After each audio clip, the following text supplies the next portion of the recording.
দেখো আজকে লাঞ্চে থালিতে কি কি নিয়ে চলে এসেছে। আজকে হচ্ছে রোববার, তো মারাত্মক দেরাদুন রাইস মানেই ভালো কিছু হয় আমাদের বাড়িতে। এর সাথে প্রথমেই আছে- বুঝে যায় ভালো কিছু হ্যাঁ, হয়েছে। সাথে আছে কাঁকরোল ভাজা চিংড়ি মাছ দিয়ে। এটা গুড়ি কচু না, গুড়ি হ্যাঁ, কচু চিংড়ি মাছ দিয়ে একদম মানে কষা- অনেকে বলে গাটি কচু। গাটি কচু। এটা আমার দিদি রান্না করেছে কিন্তু, আমার দিদি আছে তাই রান্না করেছে, হ্যাঁ, ভালো ভাজা। মা চেটে দিল। আর সাথে হচ্ছে চিকেন কারি, কষা করে দেশি স্টাইলে, একদম কষা করে দেশি স্টাইলে মারাত্মক। আর আছে স্যালাড, শসা আর পেঁয়াজ। তো খেয়ে নি। এই রেসিপিটা তোমরা আমাদের চ্যানেলে বড় ভিডিওতে পেয়ে যাবে, দেখে অবশ্যই ট্রাই করে নিও, একদম দেরি করো না কিন্তু। খেয়ে নি, কাঁকরোলটা ট্রাই করি। অথবা চিংড়ি। চিংড়ি যেখানে পড়ে, উফ, যা স্বাদ সত্যি হয়। ভালো লাগে বেশ। আর কচুটা ট্রাই করি, দেখি এমন রান্না বান্না করেছে আমার দিদি।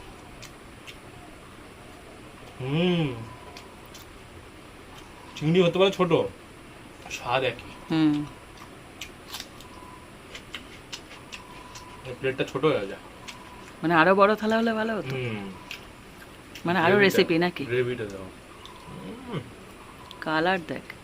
ব্যাপক এসছে।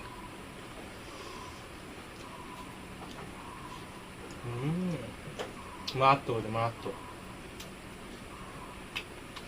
পাগল করা হয়ে যায়।